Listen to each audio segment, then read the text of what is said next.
ইনডিজাইনের মধ্যে লিংক নামের একটা প্যানেল আছে, সেই প্যানেলটা কিভাবে কাজ করে সেটা আমরা একটু দেখব। আপনি লিংক প্যানেলটা আপনার মেনু বার থেকে উইন্ডোজে যদি ক্লিক করেন, ক্লিক করলে এখানে একটা অপশন পাবেন লিংক, অথবা আপনারা যদি আপনার প্যানেল বারে যদি অলরেডি অ্যাড করে থাকেন, যে লিংক নামের যে অপশনটা আছে সে অ্যাড করে যদি থাকেন, তাহলে এখানে আপনি অপশনটা পাবেন। আমি যদি ক্লিক করি, অথবা আপনি যদি উইন্ডোজ থেকে যদি লিংক অপশনটাকে ক্লিক করেন, একটু খেয়াল করে দেখেন এটা আপনার অ্যাড হয়ে গেছে। এইখানে লিংকের মধ্যে যে অপশনগুলো আছে সেটা হচ্ছে, আমি এখানে যতগুলো ইমেজ ইউজ করছি, আমার একটু খেয়াল করে দেখেন পেজটা আমি একটু অন করে নিচ্ছি। আমার 3টা পেজ আছে, 3টা পেজের মধ্যে আমি অনেকগুলো ইমেজ এখানে অ্যাড করলাম। ইমেজগুলো কোনটা কোথায় ইউজ করছি, কিভাবে ইউজ করছি, আপনার এখানে অ্যাড করা আছে। লিংক প্যানেলটা অ্যাকচুয়ালি যেটা করে সেটা হচ্ছে, আপনার যে ইমেজটা আছে সেই ইমেজটা অ্যাকচুয়াল ভাবে এখানে ওপেন করে না, অ্যাকচুয়ালি এটা লিংক হিসেবে ওপেন করে। লিংক জিনিসটা কি সেটা একটু বুঝি। লিংকটা হচ্ছে জাস্ট একটা আভা বা ছায়া হিসেবে কাজ করে। সাপোজ মনে করেন আপনি একটা মুভি দেখতেছেন, সেই মুভিটা আপনার ভালো লাগছে, আপনি শেয়ার করছেন আপনার ফেসবুক পোস্টের মধ্যে, আপনি ফেসবুকের মধ্যে শেয়ার করছেন। সেটা হচ্ছে দেখা যাচ্ছে যে ওইখানে আপনার ফ্রেন্ড সার্কেলটা দেখতেছেন যে আপনি একটা মুভি দেখতেছেন, মুভিটার নাম যে XYZ, প্লাস হচ্ছে ওই মুভিটার একটা অবয়ব এখানে দেখা যাচ্ছে। আপনি যদি ওখানে যদি উনি ক্লিক করেন, তাহলে মেইন যে সাইটটা আছে সেই সাইটে নিয়ে আপনার এটা ওপেন করে। লিঙ্কটাও ঠিক সে একইভাবে কাজ করে। নর্মালি এই ইমেজটা যদি আপনার 1 MB হয়ে থাকে, এইখানে সে কিলোবাইট হিসেবে ওপেন করছে। একটু খেয়াল করে দেখেন, আমার যে লিঙ্ক আছে, লিঙ্কের নিচে আপনার এই যে কর্নারটার মধ্যে লিঙ্ক 6 লিঙ্ক একটা অপশন আছে, এটার নিচে যদি আমি এখানে যদি আমি ক্লিক করি, ক্লিক করলে আপনি টোটাল লিঙ্কের যে অপশনটা আছে, অর্থাৎ আপনার ইমেজগুলো যে আছে, ইমেজগুলোর টোটাল ডিসক্রিপশনটা আপনি এখানে পেয়ে যাবেন। আপনি যদি একটু বড় করি তাহলে টোটাল ডিসক্রিপশনটা পেয়ে যাবেন। সাপোজ মনে করেন আমি এই ইমেজটাকে সিলেক্ট করলাম, সিলেক্ট করলে দেখেন জেপিজি, ফরম্যাটিং জেপিজি, নেম হচ্ছে 1 ইমেজ, তারপর ফরম্যাটিং জেপিজি। আমি যদি এখানে যাই, এটাকে একটু যদি বড় করি, আমার টোটাল ইনফরমেশনটা এখানে আসছে। অর্থাৎ আপনার এই ইমেজটা কি আছে, জেপিজি, নেম হচ্ছে 1 জেপিজি, তারপর ফরম্যাটিং, তারপর হচ্ছে আপনার পেজ 1, কালার 4 GB, টোটাল ইনফরমেশনটা এখানে ইউজ করে। একটু খেয়াল করে দেখেন সাইজটা হচ্ছে 31 কিলোবাইটের, যেটা ছিল আপনার 32,211 বাইটসের যে ইয়াটা ছিল, ইমেজটা ছিল, সেটা এখানে আপনার 31 কিলোবাইট হিসেবে আপনার ওপেন হচ্ছে।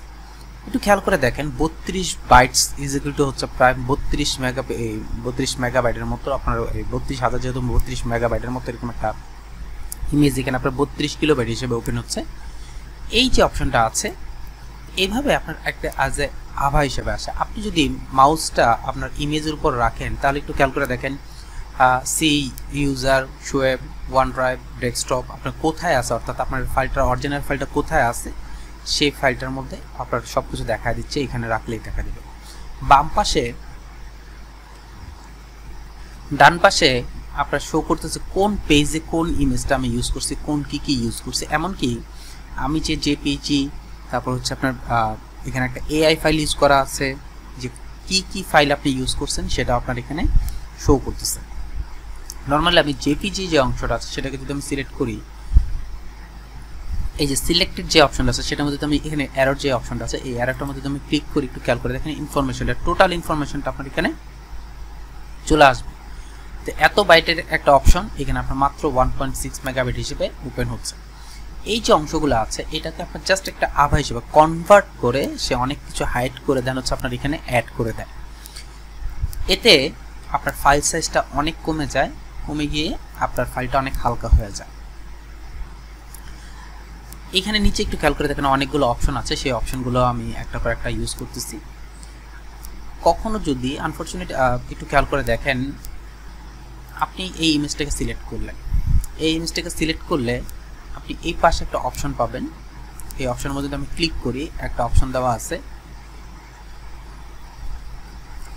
রিভেল ইন এক্সপ্লোর নামের একটা অপশন আছে। আমি যদি এখানে ক্লিক করি, ক্লিক করলে আমার এটা কোথায় আছে অটোমেটিকলি আমার এখানে শো করবে যে আমার এটা এখানে আছে। তো মেইন ফাইলটা যেখানে আছে সেখানে আপনাকে নিয়ে যাবে।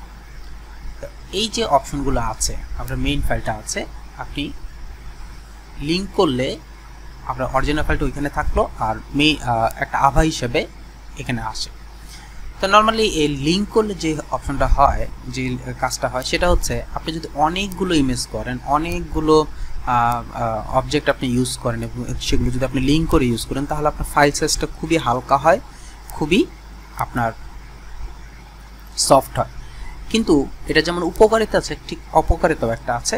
অপকারিতাটা হচ্ছে কোনো কারণে যদি আনফরচুনেটলি আপনার এই অপশনটা ডিলিট হয়ে যায়, আপনার ইমেজটা ডিলিট হয়, অনেক সময় দেখা যায় যে আপনি একটা ফোল্ডার ইউজ করছেন, ফোল্ডার ইউজ করার পর ওই ফোল্ডারটার নামটা চেঞ্জ করছেন, অথবা আপনি যে ইমেজটা ইউজ করছেন সেই ইমেজটার নামটা চেঞ্জ করছেন, আনফরচুনেটলি আপনি ডিলিট করে দিচ্ছেন।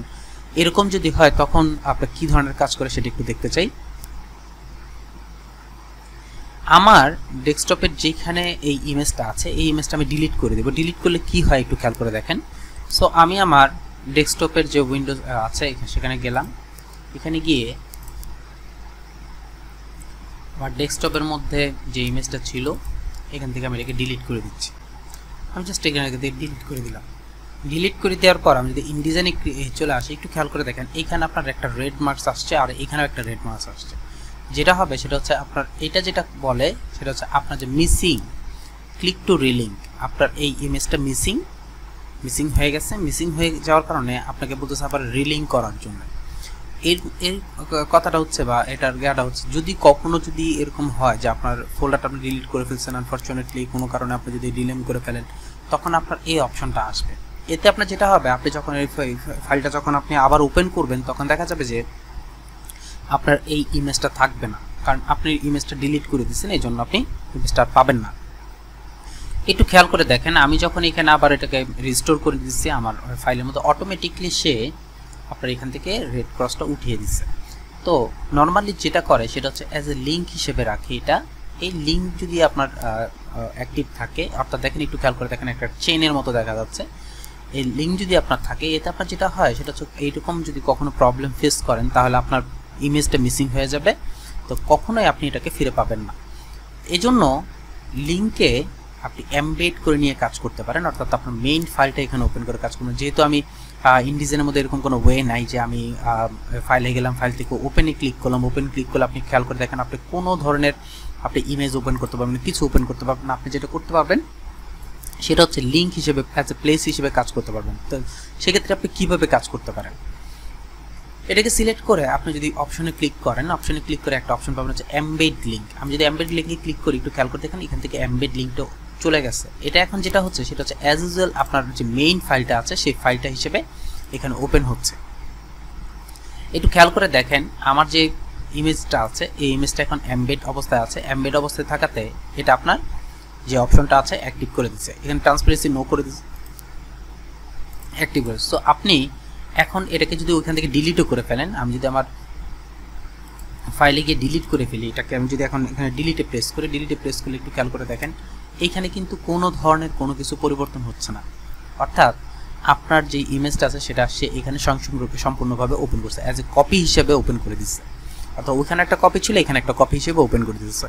সো আমরা নর্মালি যেটা করতে হয়, যেটা করা উচিত সেটা হচ্ছে এই টাইপের ইমেজগুলোকে অবশ্যই আপনি এমবেড করে কাজ করলে বেটার হয়। এতে আপনার যেটা হয়, কোনো কারণে যদি আপনার ওই ইমেজটা মিসিং হয়ে যায়, কোনো কারণে যদি আপনি আপনার ফাইলটা ডিলিট করে দেন, বা কোনো কারণে যদি আপনার ক্লায়েন্টের সাথে যদি আপনি ক্লায়েন্টের যে মেইন ফাইলটা আছে সেটা দিলেন, দেওয়ার সাথে যদি আপনি ইমেজগুলো যদি না দেন, তাহলে আপনার যেটা হয় সেই ইমেজগুলো আপনার মিসিং দেখায়। এজন্য আপনি যদি এমবেড হিসেবে কাজ করেন তাহলে আপনার এই প্রবলেমটা শো করবে না। এরপর একটা অপশন আছে, একটু খেয়াল করে দেখেন আমি এই লিঙ্কের মধ্যে কি কি কাজ করতে পারবো। লিঙ্কটা যখন ক্লিক করলাম, এখানে যখন সিলেক্ট করলাম, একটু খেয়াল করে দেখেন আমি এখানে সিলেক্ট করলাম, সিলেক্ট করার পর লিঙ্ক যে ইমেজটা আছে সেটাকে সিলেক্ট করলাম, সেই সিলেক্ট করার পর একটু খেয়াল করে দেখেন এখানে কয়েকটা অপশন অ্যাক্টিভ হয়ে গেছে। রিলিঙ্ক ফ্রম সিসি লাইব্রেরি, আপনি যদি সিসি লাইব্রেরি থেকে কোনো যদি কিছু অ্যাড করতে চান আপনি সেগুলো করতে পারেন। আর এখানে একটা অপশন আছে relink all, click to relink all missing link. আপনার যদি কোনো মিসিং থাকে আপনি যদি ক্লিক করেন তাহলে আপনার আবার আগের জায়গায় নিয়ে যাবে, এখানে ক্লিক করবেন, আপনার যেটা অপশন আছে অর্থাৎ যেটা মিসিং ছিল সেটাকে অ্যাড করে দিলে আপনার এটা আবার নতুন করে অ্যাড হয়ে যাবে। এখানে একটা অপশন আছে সেটা হচ্ছে গো টু লিঙ্ক, আপনার লিঙ্কটা কোথায় আছে আপনি যদি এখানে ক্লিক করি, একটু খেয়াল করে দেখেন সে আমার এখানে নিয়ে আসছে। এটার যে মেইন ফ্যাক্টরটা সেটা হচ্ছে আপনি এখানে বুঝতে পারতেছেন না যে আপনার 1 2 3 3টা পেজের মধ্যে কোথায় আপনার ইমেজটা আছে। আপনি সাপোজ মনে করেন এটাকে খুঁজতে চাচ্ছেন, এটাকে যদি খুঁজে চাওয়ার সময় জাস্ট এইখানে যদি আমি ক্লিক করি 3 নম্বর পেজে যদি আমি ক্লিক করি, অটোমেটিক আমাকে 3 নম্বর পেজের মধ্যে নিয়ে আসবে, নিয়ে এসে আপনাকে দেখাবে যে কোথায় আছে, কি করতেছে। আচ্ছা, এর আগের অপশনটার মধ্যে আমরা বলছি যে আপনার যদি এরকম ফেটে যায়, যদি এরকম অংশগুলো ফেটে যায়, তখন আপনি যেটা করবেন সেটা হচ্ছে আপনি ভিউতে গিয়ে ডিসপ্লে পারফরমেন্সে গিয়ে জাস্ট হাই কোয়ালিটি ডিসপ্লে যদি আপনি অ্যাড করে দেন, তাহলে আপনার এটা অ্যাক্টিভ হয়ে যাবে। এরপর দেখেন আরেকটা অপশন দেওয়া আছে, সেটা হচ্ছে BPH5 যে অপশনটা আছে, সেটা যদি আমি সিলেক্ট করি, সিলেক্ট করার পরে এখান থেকে আমরা এখানে একটা অপশন দেওয়া আছে, সেটা হচ্ছে এডিট অরিজিনাল। এডিট অরিজিনালের মধ্যে যদি আমি ক্লিক করি, তাহলে সে যেটা করবে সেটা হচ্ছে এআইটা ওপেন করবে। এআইটা ওপেন করে সে যেটা করবে সেটা হচ্ছে ওইখানে গিয়ে আপনি এডিট করতে পারবেন। যেমন আমি এখানে ক্লিক করলাম, ক্লিক করলে সে এখন আমাকে এআই ফাইলটা ওপেন করে দিবে।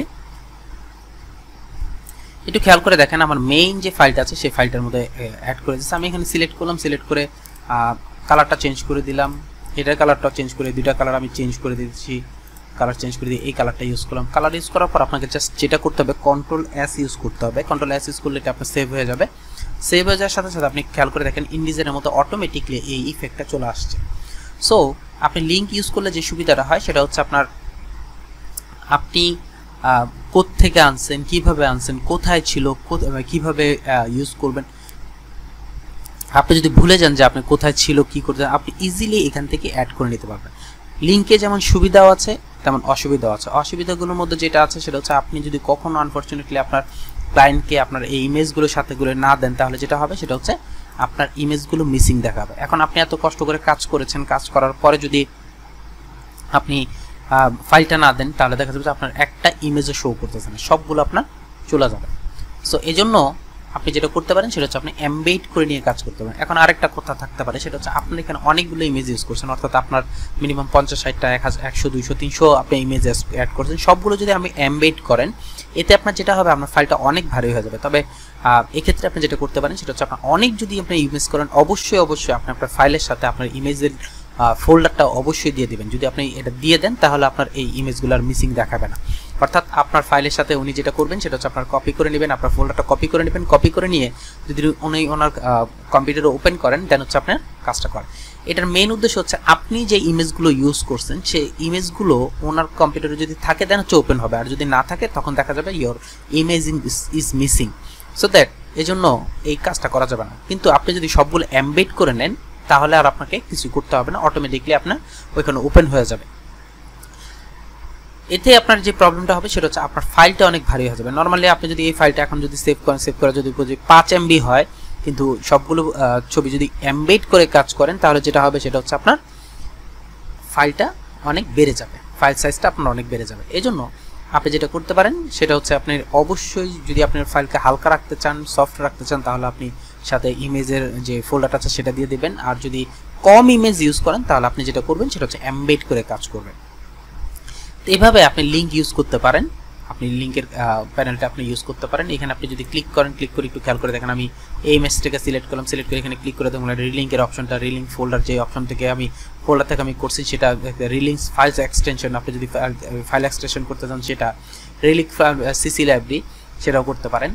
আর এমবেড যদি চান এমবেড করতে পারেন। তবে লিঙ্কের মধ্যে একটা সুবিধা আছে, সেটা হচ্ছে আপনি যদি একই ইমেজ একটু খেয়াল করে দেখবেন, একই ইমেজ আপনি অনেক জায়গায় ইউজ করছেন, 5-7 জায়গায় ইউজ করছেন, যদি এরকম টাইপের কোনো কাজ করেন তাহলে লিঙ্ক দিয়ে আপনি একটা সুবিধা ভোগ করতে পারেন। যেমন আমি আপনাকে একটা উদাহরণ দেখাচ্ছি, সেটা হচ্ছে আমি জাস্ট এই ইমেজটাকে কপি করে নিলাম। সাপোজ মনে করেন আমি এখানে কপি করে নিলাম, আমার এখানে আরেকটা পেজ আমি অ্যাড করতে চাচ্ছি। ফাইলে গিয়ে ডকুমেন্ট সেটআপে গেলাম, এখানে 3টা ছিল, আমি 5টা করে নিই, 5টা করে নিয়ে ওকে করে দিলাম। একটু খেয়াল করে দেখেন আমার 2টা আরও ছিল। আমি এই ইমেজটাকে অল্টার প্রেস করে কপি করে, আমরা লাস্ট ভিডিওতে দেখিয়েছি কীভাবে আপনি কপি করবেন, এটাকে আরেকটা কপি করলাম। এখানে আমি একই ইমেজের কথা বলতেছি যে আপনি একই ইমেজ অনেকগুলো জায়গায় ইউজ করলেন। তো এরকম ইউজ করার পর এখন কোনো কারণে আপনি কি করতেছেন, আপনার ইমেজটা চেঞ্জ করা দরকার। আপনি চাচ্ছেন যে ইমেজটা আপনি চেঞ্জ করবেন। এখন আপনার ক্লায়েন্ট আপনাকে বলল যে আপনি যে ইমেজগুলো ইউজ করছেন ইমেজটা ভালো হয় না, আপনি চেঞ্জ করে নেন। সেই ক্ষেত্রে আপনি যেটা করতে পারেন, জাস্ট আপনি এই ইমেজটাকে সিলেক্ট করে আপনি যদি রিলিঙ্ক অপশনে ক্লিক করেন, রিলিঙ্ক অপশনে ক্লিক করে আপনি যেই ইমেজটাকে সিলেক্ট করতে চাচ্ছেন, অর্থাৎ যেই ইমেজটা আপনি এখানে ইউজ করতে চাচ্ছেন ওই রিলেটেড যদি ইমেজ ইউজ করতে চাচ্ছেন, সাপোজ মনে করেন আমরা এই ইমেজটাকে ইউজ করতে, আমরা জাস্ট এটাকে সিলেক্ট করে যদি ওপেন করে দিই, একটু খেয়াল করে দেখেন এই ইমেজটা এখানে অ্যাড হয়ে যাওয়ার সাথে সাথে সবগুলোর মধ্যে অটোমেটিকলি চেঞ্জ হয়ে গেছে। দেখেন সবগুলোর মধ্যে অটোমেটিকলি আপনার চেঞ্জ হয়ে যাবে। সো এই হচ্ছে লিঙ্কের একটা সুবিধা যে আপনার একসাথে সবগুলো ইমেজ অটোমেটিকলি চেঞ্জ হয়ে যাবে লিঙ্ক করলে। আর যদি আর অসুবিধার মধ্যে যেটা হচ্ছে সেটা হচ্ছে আপনি যদি কোনো কারণে লিঙ্ক করতে আপনার লিঙ্কের যে ইমেজগুলো সেগুলো যদি আপনি না দেন তাহলে যেটা হবে সেটা হচ্ছে আপনার ইমেজগুলো শো করবে না। সো আপনি যখনই এই লিঙ্ক কাজ করবেন, যেহেতু আপনার এখানে প্লেস নিয়ে কাজ করে, ইনডিজাইনের মধ্যে আপনি ওপেন করতে পারবেন না কোনো কিছু, আপনি প্লেস করতে পারবেন, সব কিছু এখানে প্লেস করে কাজ করে। প্লেস করা মানে হচ্ছে লিঙ্ক করা, লিঙ্ক নিয়ে কাজ করে, অর্থাৎ লিঙ্ক হিসেবে ওপেন করা। যে কোনো কিছু আপনি এখানে কাজ করতেছে, আপনি যত কিছু এখানে ওপেন করেন না কেন সব কিছু আপনি এখানে পাবেন। সাপোজ মনে করেন আপনি এখানে একটা টেক্সট ফরম্যাট ইউজ করেন, আপনি এখান থেকে ক্লিক করেন, একটু টেক্সট ফরম্যাট ইউজ করেন, কন্ট্রোল ডি যদি ইউজ করেন, কন্ট্রোল ডি হচ্ছে আপনার প্লেসিংয়ের যে অপশনটা সেটা আপনি যদি ইউজ করেন, এখান থেকে স্যাম্পল ফাইলটা ইউজ করলাম, খেয়াল করে দেখেন এখানে আসছে। অ্যাজ ইউজুয়াল আপনার কী করবে, লিঙ্ক হিসেবে কাজ করবে। এখানে যদি আপনার লিঙ্কের যে অপশনটা আছে সেটা যদি আপনার এখানে অ্যাক্টিভ থাকতো, এই যে লিঙ্কের যে অপশনটা সেটা যদি আপনার অ্যাক্টিভ থাকতো তাহলে আপনার প্রত্যেকটার মধ্যে আপনি এখানে দেখতে পারতেন যে আপনার এখানে লিঙ্ক হয়ে গেছে। সো এগুলো যেটা হয় সেটা হচ্ছে আপনার যেহেতু আপনার এখান থেকে আপনার অ্যাড করা, এখান থেকে আপনার অপশন অ্যাড করা, সো দ্যাট আপনার লিঙ্ক হয়েছে। আপনি যদি লিঙ্ক করে কাজ করেন তাহলে আপনি করতে পারবেন, কোনো প্রবলেম নেই। যেহেতু আমার লিঙ্ক করার প্রয়োজন নেই তা আমি করব না। লিঙ্কের কিছু সুবিধা আছে, অসুবিধা আমি বারবারই বলতেছি। সো আপনি যখনই কাজ করবেন, লিঙ্ক নিয়ে যখনই কাজ করবেন তখন একটু ভেবেচিন্তে কাজ করবেন যে আপনি কী করতে চাচ্ছেন, কেমন করে কাজ করতে চাচ্ছেন, আপনি ওইভাবে কাজ করে অ্যাড করে নিতে পারবেন। আশা করি বুঝতে পারছেন। ধন্যবাদ।